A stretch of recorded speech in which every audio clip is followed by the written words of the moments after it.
Okay, so welcome everybody and welcome to those listening online.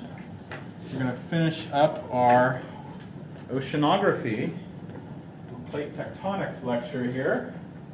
I'm going to get my lecture assignment packet, my own one. We're on number 7 today, right? So, okay, I'm all ready.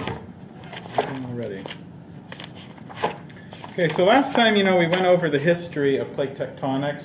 Alfred Wegener, where the theory comes from, comes from continental drift, right? So that's Alfred Wegener's theory was continental drift. And that was eventually proven to be true by seafloor spreading, right? That's kind of what we ended on last time, was seafloor spreading. So seafloor spreading, remember we proved seafloor spreading how? What were the 3 ways we proved seafloor spreading was in fact a thing? Yeah, the magnetic anomalies. So you remember the hardest one first, so that's good. So magnetic anomalies, okay?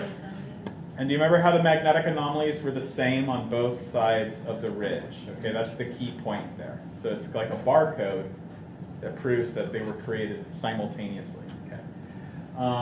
What were the other lines of evidence that proved seafloor spreading was happening? Symmetry? Yeah, well there's symmetry. Actually, all of them involve symmetry. Okay, but so it's the magnetic anomalies, dating, radiometric dating of the seafloor. So where do you find the oldest rocks of the seafloor? Farther away from the mid-ocean ridge. Right, farthest away from the mid-ocean ridge. Right on the ridge, they're the baby newborn rocks, right? Okay, so everybody remember that? There was one last thing we talked about was the echo sounding, right? So that showed just the shape of the seafloor was symmetrical on either side of the ridge, right? So it goes mid-ocean ridge, and then it goes into the deep abyssal plains on either side, and it pops back up at the continental shelves. Okay. So that was really surprising because everybody kind of assumed that like the deepest part of the ocean would be right in the middle of the ocean, and it's not. They maybe think it's a big bowl or something, but it's not. It's actually one of the shallower parts because that's where the ridge is. Okay, so I hope that all is kind of coming back to you. And now we're going to go on and talk a little bit more now about, when we talked about how new ocean floor was created, right, in the last class, but you can imagine that we don't have Earth like just constantly expanding, right? So there's got to be a place where new seafloor is created and another place where it's destroyed. And this is going to show how plate tectonics is like a big recycling conveyor belt, okay? So here are all our plates, right? Now, plates are very strong. There's very little internal deformation that occurs, but a lot of the action happens on the boundaries. And today we're going to really focus on the boundaries of the plates, okay? So you can see we're on the North American plate right now, right? We're on North American plate.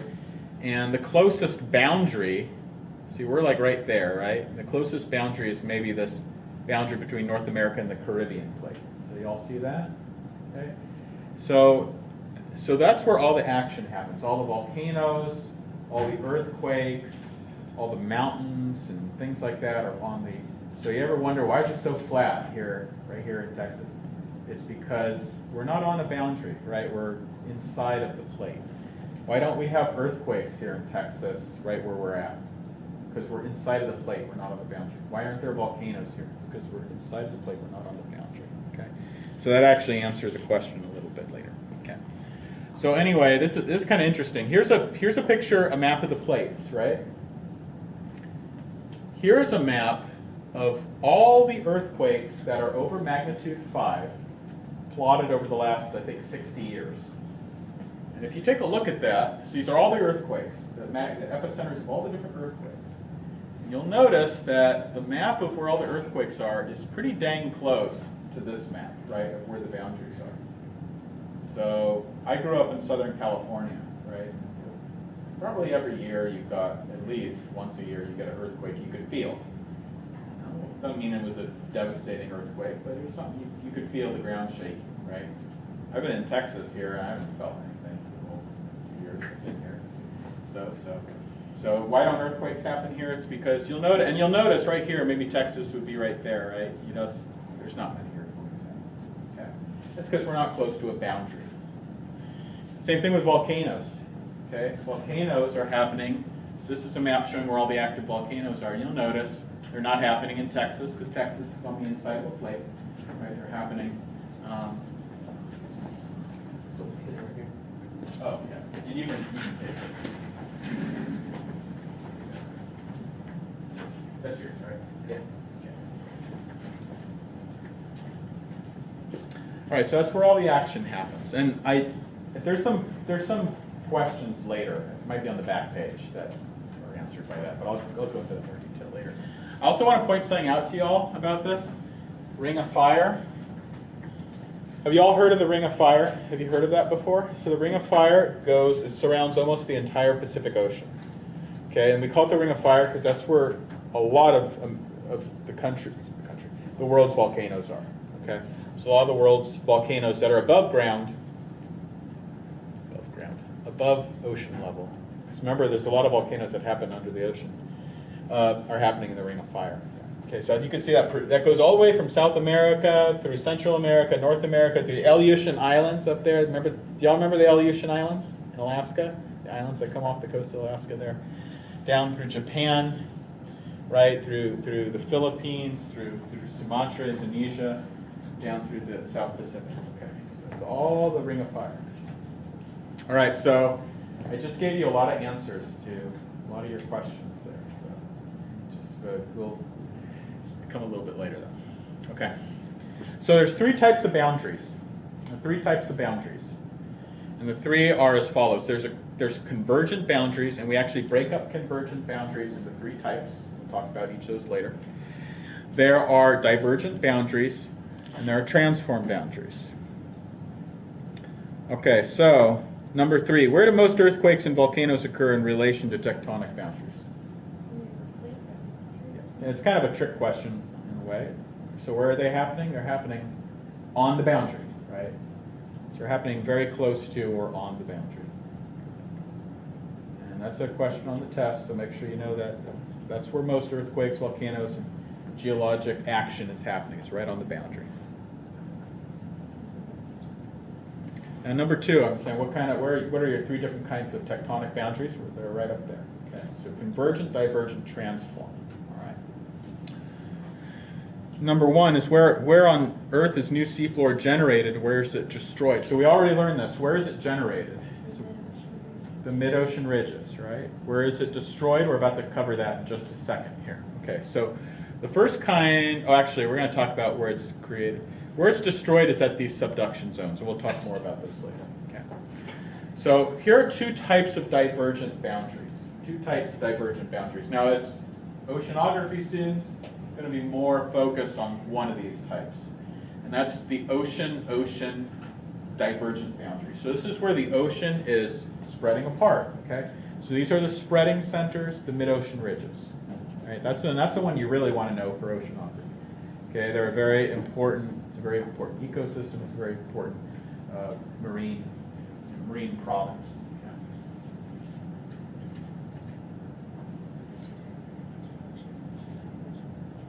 Eric, do you need one of these things? Did you?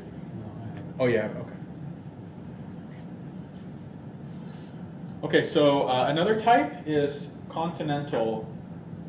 It's where this is happening on the continent. So this is rifting, continental rifting.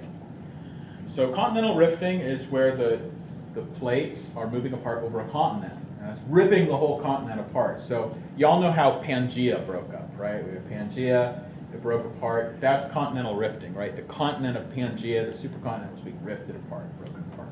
So that'd be continental rifting. Those of you who are going to do this extra credit assignment, you'll actually model that with the plate tectonics program. Okay, you're going to model supercontinent breakup. Okay, so seafloor spreading at mid-ocean ridges. That's where you get the new oceans form. Okay, that's where new oceans come from, and that's how the continents are pushed apart. And you know that as the oceans spread, they create these records of magnetic anomalies, right? And that's one of the ways that we proved that oceans are in fact spreading apart. Okay.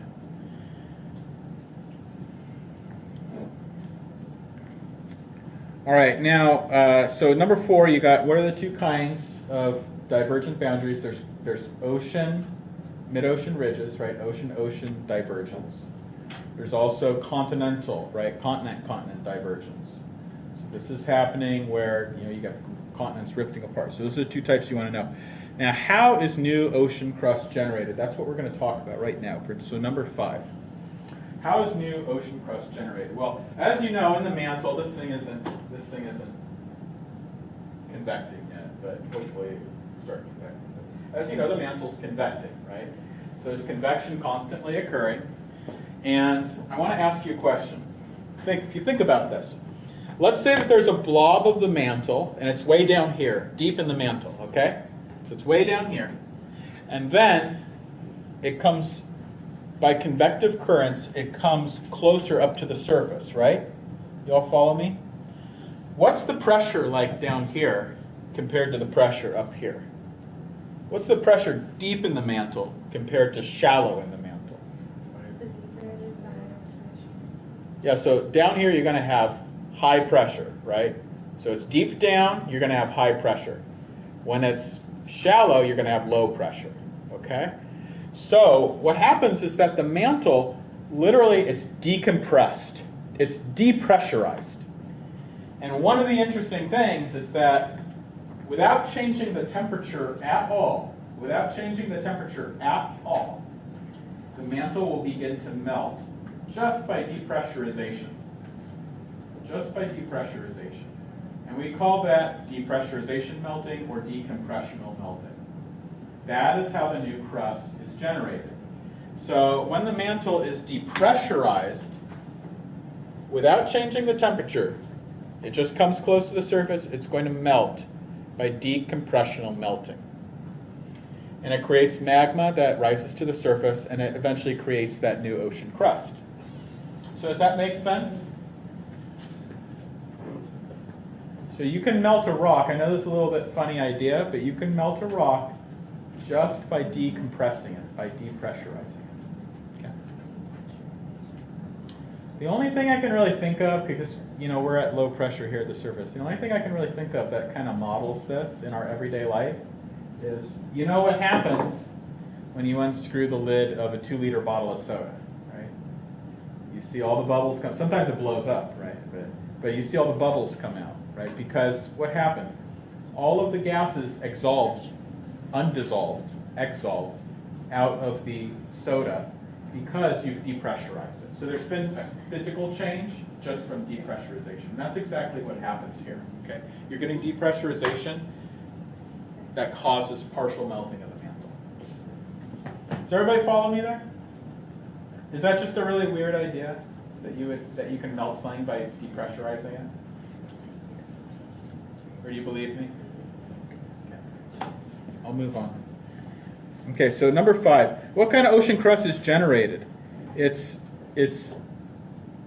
from depressurization melting. And then what causes the volcanism and igneous activity? What kind of melting occurs? So it's depressurization melting. It partially melts the mantle. It creates, does anybody want to guess what kind of rock is created when this happens? What sort of rock? I did talk about this a little bit in the beginning. Basalt. Okay, so it creates basalt magma that crystallizes, it cools, it crystallizes. And that's what creates the basalt seafloor. Okay?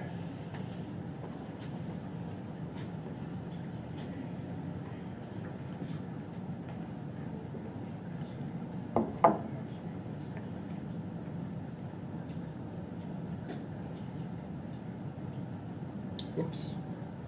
Pressed the wrong thing. There we go. So just to kind of explain this a little bit, show this a little bit more. These are pressure temperature diagrams. Okay, you see pressure on the y-axis, temperature on the x-axis. Okay. Wait, did I say that right? Temperature on the y-axis, pressure on the x-axis. Okay. This curve, or I should say a line right here that you see, is a melting curve. It's the melting curve of the mantle. Does that make sense? It's the melting curve of the mantle. So what temperature does the mantle melt at? Well, it all depends on what your pressure is. It doesn't melt at one temperature. It melts over a range of temperature, but it depends on the pressure. So does that make sense to you? The pressure determines what the melting temperature is. The pressure determines what the melting temperature is of the mantle. So, how do you melt the mantle? There are 3 ways, okay? There are 3 ways to melt the mantle.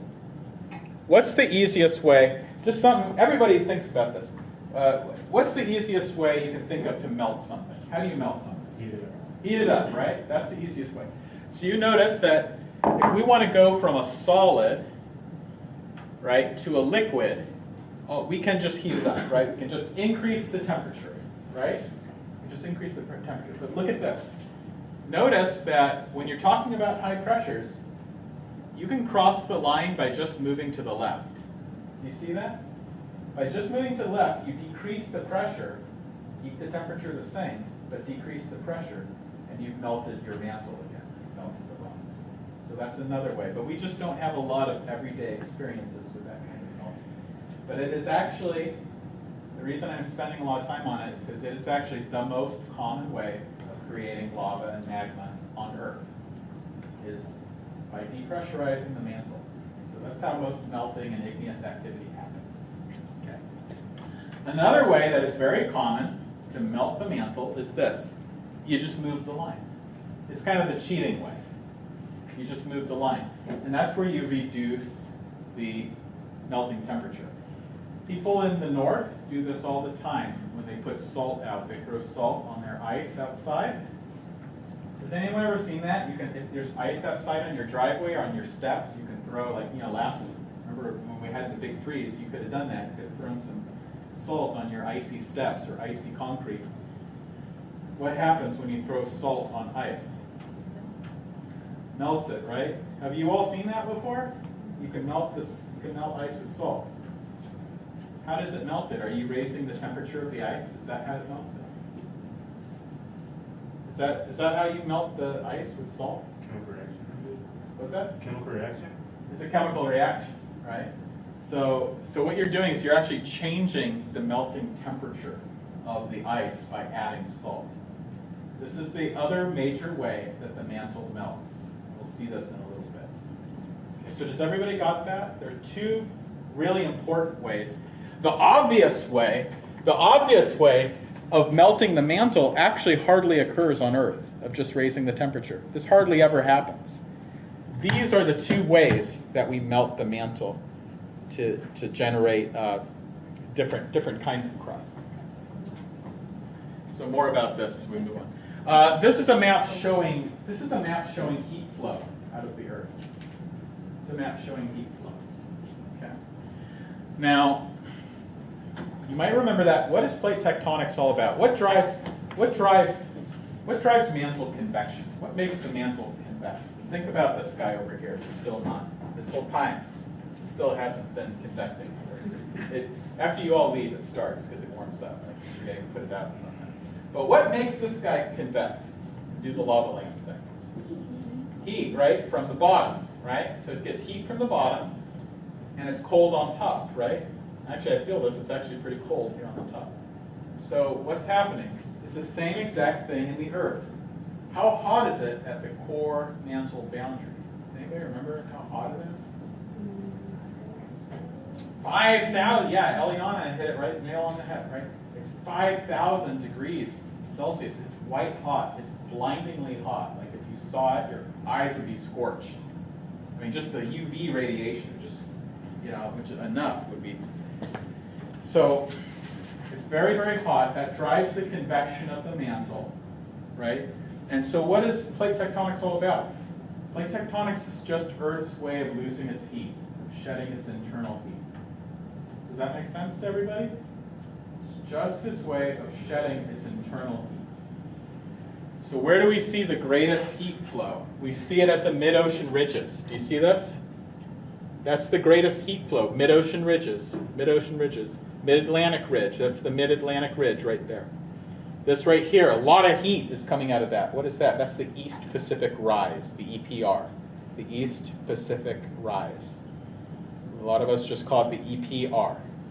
Okay, and it's where the most heat is being emanated from the Earth. So this is where Earth is losing its internal heat. Do you all remember where that internal heat came from? Why is it so dang hot inside of the Earth? Anybody remember where the heat comes from? Well, it's in the core. The core's hot too, but why is it hot? Why isn't it just nice and cool? Where'd all that heat come from, that original heat? Now remember this one's on the test, I'm pretty sure. So where are the sources of Earth's internal heat? Remember I asked that on, like, I think lecture when we talked about origins of the... Well, the core is hot too, but that's the inside of the Earth still. Like I'm saying, why is the core hot? Pressure. That's a good guess, but it's from two sources. It's from the radioactive isotopes, radioactive elements that are inside of Earth, and it's also from all the original accretionary energy. Because remember, how did Earth get put together? Remember we talked about this at Origins of the Oceans? Bang! All the meteorites smashing, all the asteroids smashing into Earth, right? That creates a lot of energy, the release of a lot of energy. That's what actually created the original internal heat of Earth. And that's what's trying to escape now. It's all the original accretionary energy that's coming out of Earth now.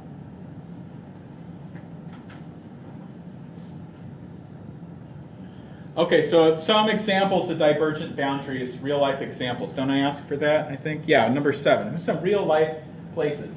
Any mid-ocean ridge, the EPR, the MAR. What is the MAR? It's the Mid-Atlantic Ridge. Okay. Any mid-ocean ridge. And by the way, in this class, it's okay to just, instead of writing out mid-ocean ridge, you can say MOR. Everybody knows what that means. Okay? MOR is just mid-ocean ridge. Some other examples. Baja California, the Gulf of California. Has anyone ever heard how someday they say Los Angeles is just going to break off of mainland? Remember they made that great movie with Kirk Douglas, Escape from LA? Maybe that's the 90s, maybe nobody knows that. But anyway, they say Los Angeles is going to break off, right? And that's actually what, someday it will, millions of years, right? It will break off. Because that's actually what's happening. It's going to break off just like Baja California is actually breaking off right now from mainland Mexico. And this whole thing's going to happen with because actually, as a matter of fact, Los Angeles is on a different plate than the rest of the country.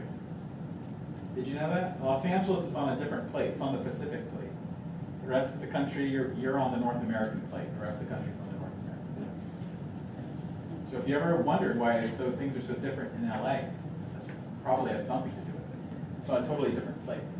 Pacific plate. So it's breaking off, and it's going to zip, just like a zipper, all the way, and it goes all the way through San Francisco. So I would think of the whole West Coast, that coastal strip's going to break off eventually, someday. It's not going to happen in your lifetime. Other places, East Africa. Have anyone ever heard of the East Africa Rift? How East Africa is also rifting, slowly rifting. It's actually, by the way, where human evolution took place, right? This East Africa Rift Valley. So that's another place where we get a divergent boundary now. Okay. So there's lots of different places. So when we have continental rifting, it often forms valleys. When we have continental rifting, it often forms valleys. So East Africa shows you that East Africa Rift Valley. You see how it drops down into a valley right there. Okay, that's where the rift zone is. So you can see how the crust is thinning out right there. And that's why when you have a rift zone, it tends to create a valley. It's because the crust is thinning out. Do you all see that? So this is showing a diagram of the East Africa Rift. So you can see the crust is very thick right here, but where it's actually getting stretched out, it thins. And because it thins out, you get a valley right there. Okay? And eventually it's going to get such a deep valley, it's going to be below sea level. And when it gets below sea level, what do you think is going to happen to that valley if it gets below sea level? It's going to fill up, right? It's going to fill up with ocean water. And that's how new oceans are born. That's how you get new oceans. Okay? So does that all make sense? By the way, some of the biggest rivers in the world, and our biggest rivers in Texas and in the United States are no different, flow along rift valleys. So the Mississippi River actually flows along a rift valley. And once in a while, you get some earthquakes that are along the Mississippi River. There's actually a really famous one in the year of 1811, 1812. There were some really famous earthquakes that happened in the Mississippi River Valley along the coast of Missouri, Arkansas, or along the coast of Missouri's coast. I mean, along the boundary of Missouri, Arkansas, Tennessee. These were massive earthquakes that occurred right in the middle of the country. And because there's actually a rift valley that goes right here, that's where the Mississippi River flows. So these were actually pretty cool because they wrote a book about this. The guy wrote a book about this because in 1811, 1812, these earthquakes happened. It actually made the Mississippi River flow backwards for a while. So there's a book called The Day the Mississippi River Flowed Backwards. Okay, so that's divergent boundaries. The next one's convergent boundaries. So, like I said, if you're creating new ocean crust, there's got to be some place where you're destroying it, right? Because the Earth isn't just constantly getting bigger and bigger and bigger. You've got to be destroying it somewhere. So it gets destroyed in subduction zones. Subduction zones are special places where the old ocean crust sinks into the mantle and dies. So this is like, actually, it's a lot like the cycle of human life, really. What happens when the crust gets old? It cools off, right? So when the crust is first born, it's hot, right? When the crust in lithosphere is first born, it's hot. It came out of the mantle. It's hot. It's lava. You're right.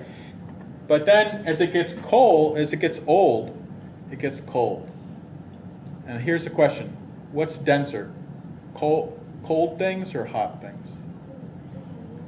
Cold things, right? So it gets old, it gets cold, it gets dense, and then it sinks back into the mantle. And it's going to sink. This is a crazy thing. It is going to sink all the way down, and it's not going to stop till it gets down to the core. So all that ocean, this is a crazy thing. All that ocean crust, so if you go out to the Gulf of Mexico, that ocean crust is going bye-bye someday. Someday it'll be bye-bye. And it's going to sink all the way down to the core. So the ocean floor that you know and love right now is going to be in the core someday, or on top of the core.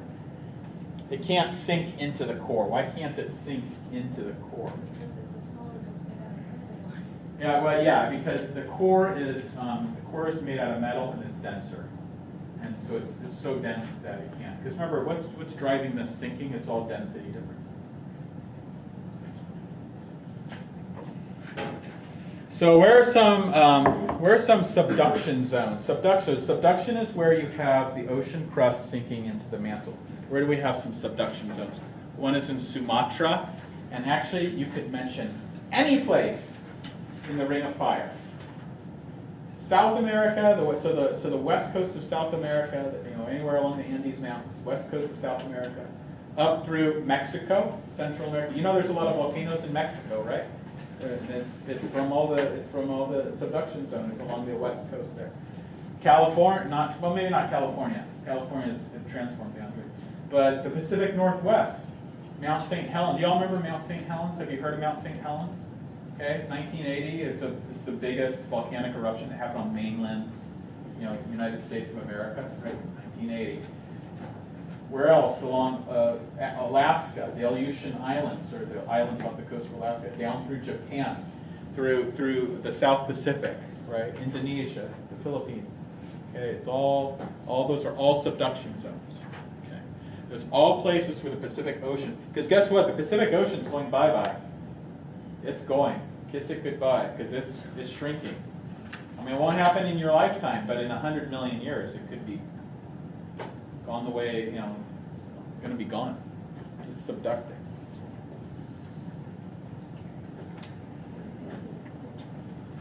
Okay, so we have two types of margins of the continents. We have what are called active margins and passive margins. This is very important as we move along through oceanography, because it creates very different kinds of coastlines. And very different kinds of coastal processes happen, even the waves, the kind of waves that form, happen at different kinds of tectonic margins, continental margins, okay? So what are the two kinds of margins? Do I have a question about this here?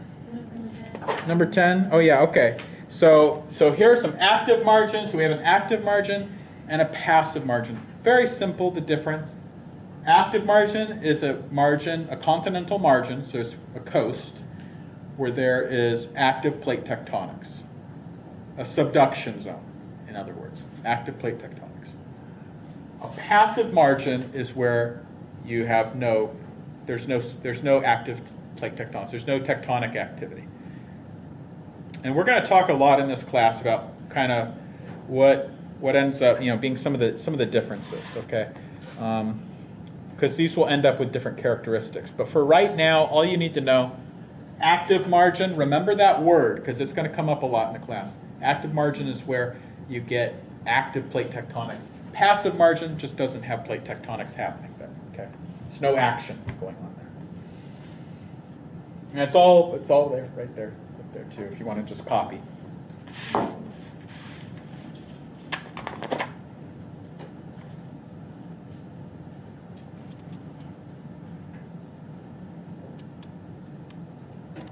We're going to get to number 9 eventually.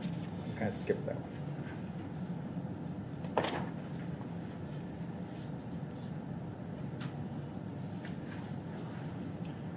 All right, now you can use this one to answer number 13. It's the same picture. You can just about, it's not exactly the same picture, but it's a pretty similar picture. So this is kind of a diagram. Well, I shouldn't say this is a kind of diagram. It is a diagram of a subduction zone, okay? So this is what's called a ocean-continent convergent boundary. Ocean-continent convergent boundary. So this is where the two plates are converging. They're coming together. They're converging and coming together. Divergent is where the plates are splitting apart. Transform, we'll see, is where they're sliding horizontally past each other. So you see we have that little thin black line, that's the crust. The little thin black line's the crust. Underneath that, the lithosphere, mantle lithosphere. And underneath that, mantle asthenosphere. Mantle lithosphere and mantle asthenosphere are the same compositionally. They're made of the same kinds of rocks. What's the main difference between a asthenosphere and a lithosphere? That'll be on Wednesday, will be on the test, so make sure you know that. What's the main difference between a lithosphere and a asthenosphere? Yeah. Yeah. So Samantha gave kind of the abbreviated version, and Eliana gave a more like detailed version, and that's fine. So yeah, the lithosphere, remember, is strong. It breaks like concrete, like a rock, crumbles. The asthenosphere bends, flexes. It's plastic. It molds, changes. Okay, it can convect. Lithosphere can't convect. Okay. Now we get right here where this is a very important thing I want to point out to you for oceanography. Right here, where the plate is subducting, it's going down into the earth, we get a very deep part of the ocean, the deepest part of the ocean. We call those trenches. So you've heard of the Mariana Trench before, I assume? Most people hear of the Mariana Trench. It contains Challenger Deep. Challenger Deep is the deepest part of the ocean. Okay, so we get the trench right there.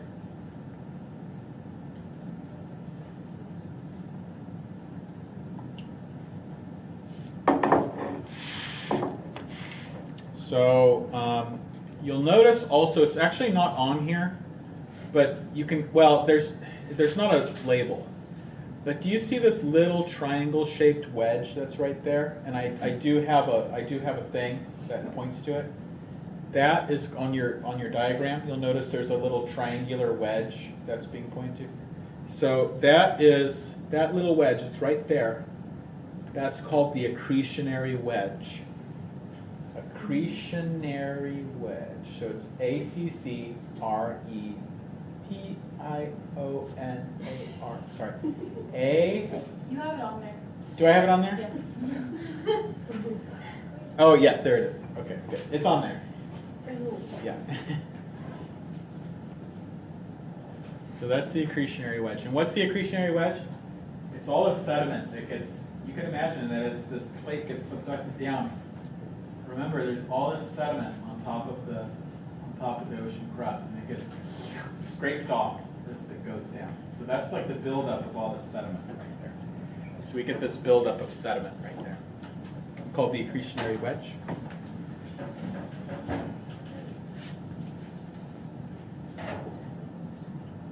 Okay, this is continental crust back here. Okay. So did everybody get that labeled? Are we good?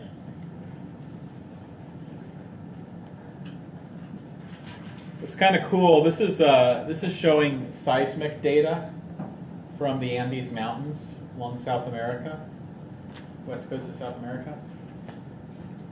You can actually track the seismic earthquake data. You can actually track the plate as it goes down, all the way down to 700 kilometers. So we can actually track this plate going down all the way 700 kilometers deep. So it's already 1/3 of its way down to the core mantle boundary. More, not quite 1/3, maybe like 1/4 of the way down. Okay.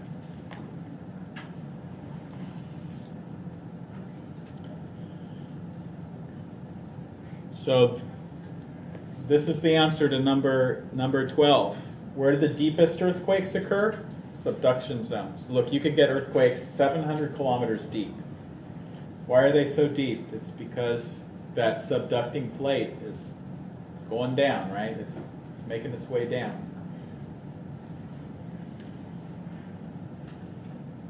And as it subducts down, guess what? It's still rock. It's still faulting and folding and breaking and creating earthquakes. So it's still having earthquakes even as when it's in the mantle.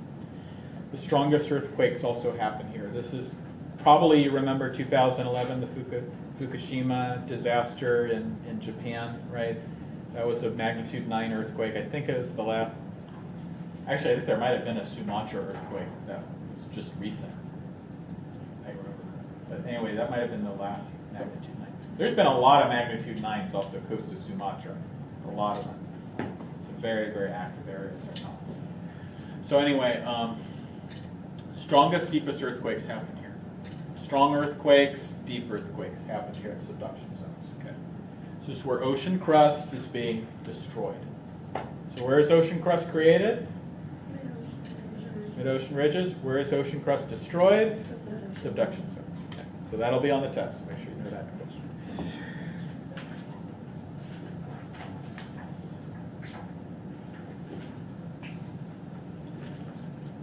One thing that's a little interesting. This is a map of the Ring of Fire, right? Pacific Ocean, Ring of Fire.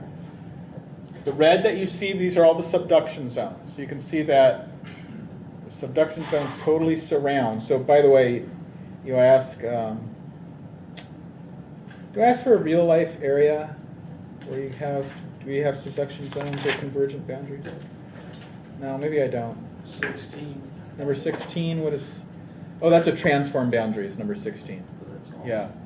So, but these are all, so the red, it's all subduction zones, okay?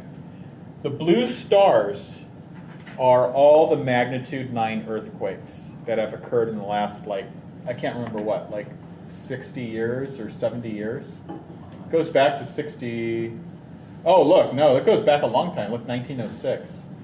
It's more than 100 years. Okay, so all the big magnitude 9 earthquakes are plotted here. Does anybody see a subduction zone that has not had a major earthquake in like 100 years? It's actually been like 300 years. Does anybody see where that is? Let's point it out. Right here in Pacific Northwest, Northern California, Oregon, Washington coast. So it's a big deal there. You know, is there going to be, you know, there's a pretty good chance that seismologists think Portland, Oregon in particular, there's a chance it could get hit with a 1 in 5, 20% chance it could get hit with magnitude 9 in the next 50 years. So in our lifetimes, right? At least definitely in your lifetime, probably maybe even my lifetime. Right? So, but there's a very good chance that in our lifetime that there's going to be a magnitude 9 along here. And it creates a tsunami, and that's what's really dangerous. It's not so much the earthquake's dangerous, but the tsunami is much more dangerous. Okay. The last one that occurred there was probably about 300 years ago, and we have that both from oral tradition from the Native American tribes that lived there, and also from analysis of like the kind of deposits, mud deposits and things, because there's kind of like tsunami sands and marine deposits that are made deep within the state. So it gives us an idea how far the waters of the tsunami came onto the land. So does all that stuff make sense? Okay. All right. So what do we have at convergent boundaries? I ask you, what are some characteristics of ocean-continent convergent boundaries? So you can answer that now. What are some characteristics of things that go on there at ocean-continent convergent boundaries? What are some things? What are some things about some characteristics about it? Properties. Yeah, they have volcanoes. Okay, Mount St. Helens is an example.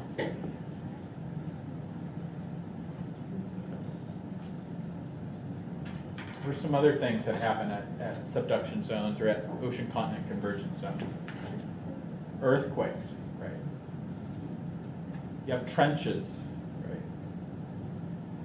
You have accretionary wedges, right? So there's a lot of things you could mention there. You get mountain building, right, from mountains, from the volcanoes. A lot of things you can mention.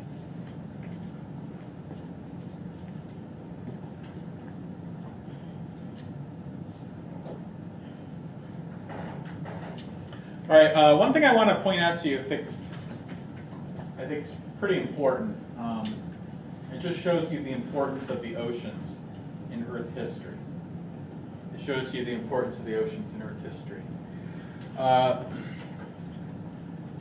And this is the answer, by the way. I'm going to explain the answer now to number 11. Okay?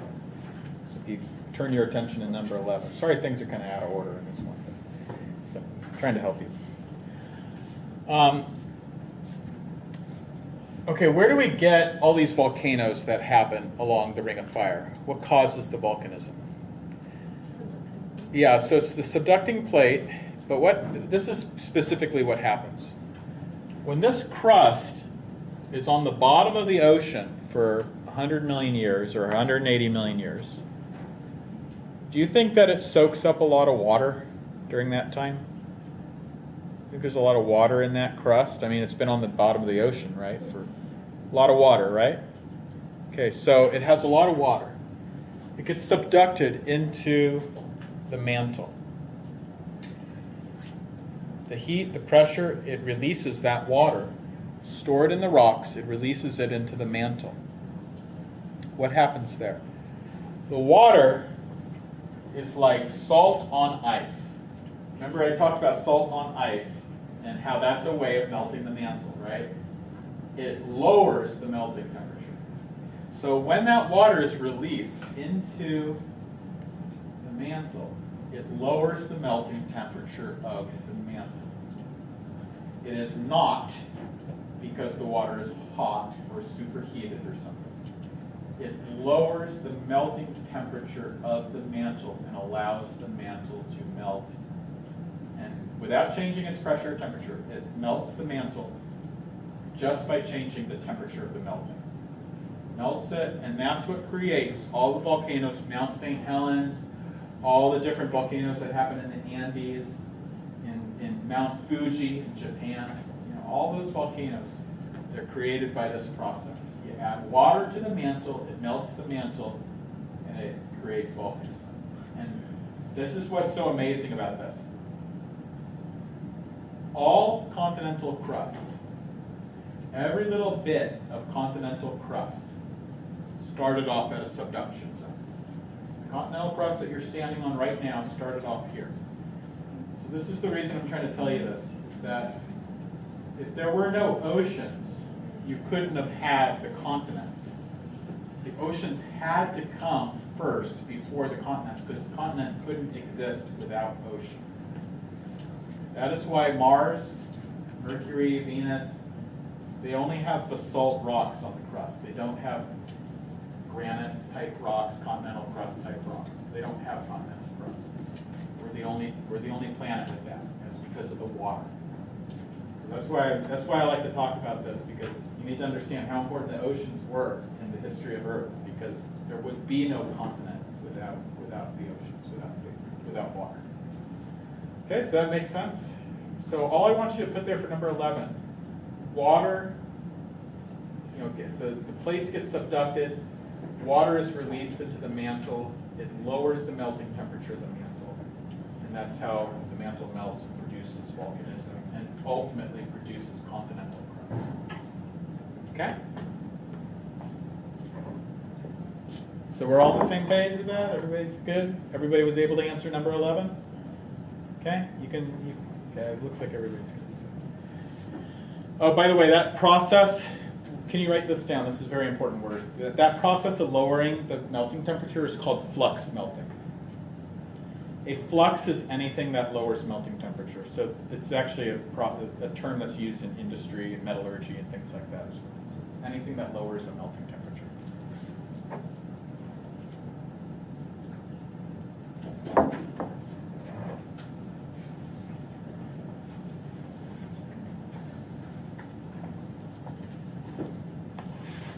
Okay, so that's ocean-continent convergence, subduction zones. One other type of convergent boundary you can have ocean-ocean convergence, and that'll create islands, with great volcanic islands. But we also have continent-continent convergence, where two continents smack into each other. Okay, and that's happening right now, by the way, in the Tibetan Plateau and in the Himalayas. So what's so special about those situations, it creates some of the highest mountains in the world. So right now the highest mountains, we have Mount Everest in the Himalayas. How is it created? It's created by this process of continent-continent convergence. Continent-continent convergence. So the Indian landmass, the subcontinent, is colliding with the Eurasian continent. Okay. So what's number 15? So what's a characteristic of these? It's these very high mountains. Okay, very strong mountain building goes on at continent-continent convergence zones.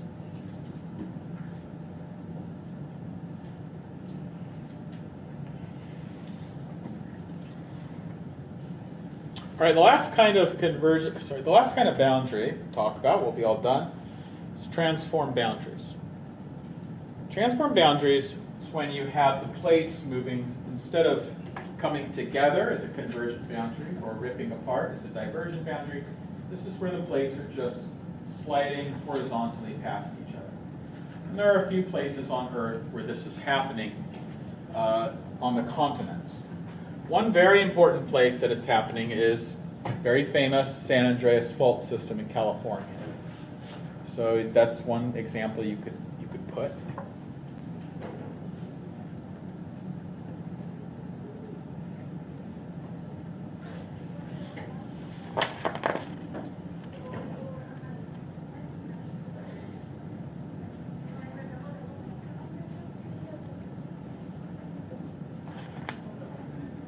Okay. So San Andreas Fault System. And also another place where this happens a lot is another place where you get a lot of transform boundaries is in proximity, kind of close to mid-ocean ridges. So you can notice, do you notice how see that red right there? That's a mid-ocean ridge, and that's a mid-ocean ridge, and that's a mid-ocean ridge. Okay, so that's the Explorer Ridge. This is off the coast of Canada and California, Pacific Northwest. The Juan de Fuca Ridge. I guess that's also part of the Juan de Fuca Ridge.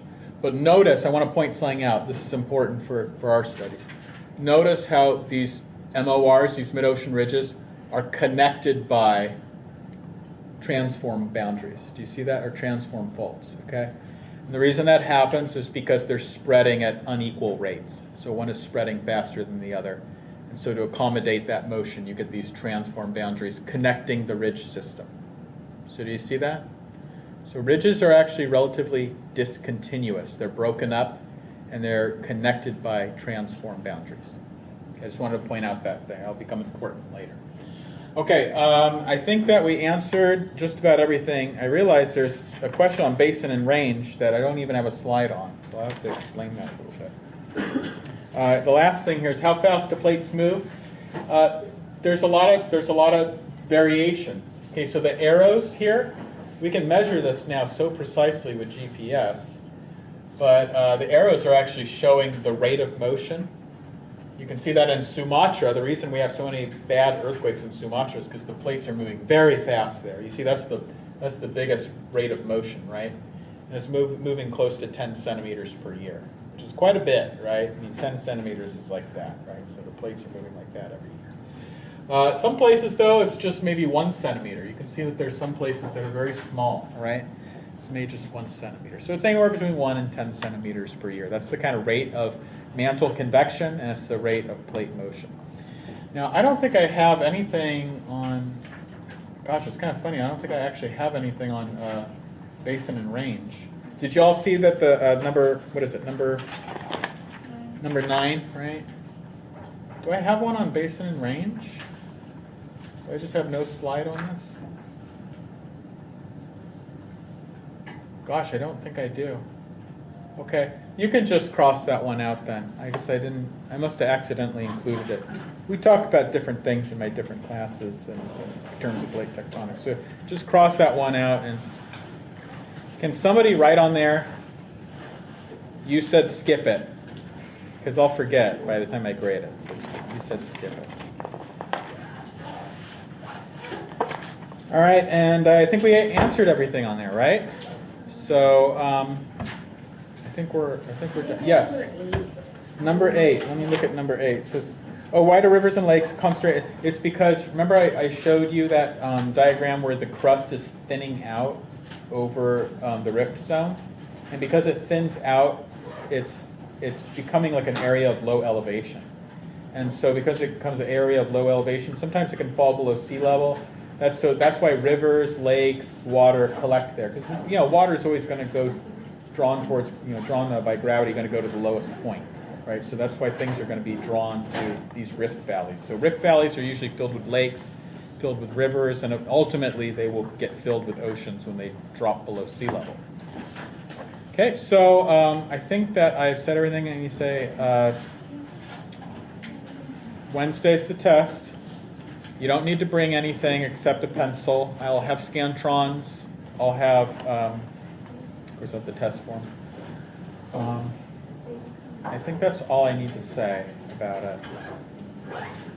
Okay, so keep all your lecture assignments until next time, right? Because you want to use those to study.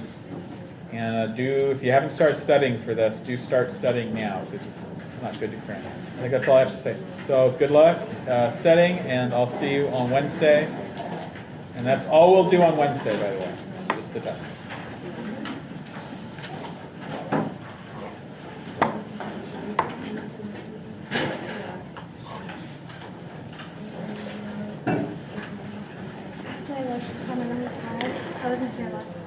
Oh, okay. Yeah. Do you want to keep it the study? Number 5? Yes. Oh, I have to take a picture of it. Okay, you can do that if you wish.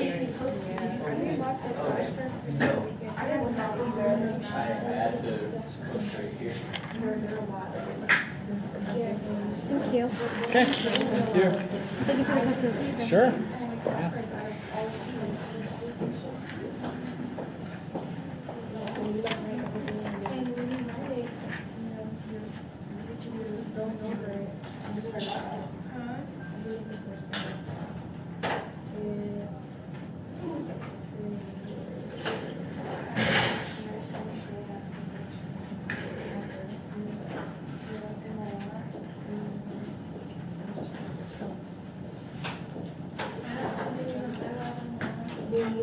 You can keep it to. Is that number 1? No, this is number. Why don't you just keep it for yourself? Oh, Yes. I got it. Sorry, Can I take a picture so I can send it to that group? there might be some. Can I take it? Oh, can you take a picture? Oh, okay. Of what? My phone's done it. Of what? of this so I can send it. Okay, but you'll hit the test, right? Yeah, I'll get like every test and everything, I'll get online. Okay, good. Okay, that's fine. Yeah, she is. Just in case. Okay. So I can Thank send you it to later. her too. I don't know her email. Oh gosh, I gotta turn off the video. Thank you for the cupcakes and the Yeah, coffee. oh, yeah, you're That was welcome. nice.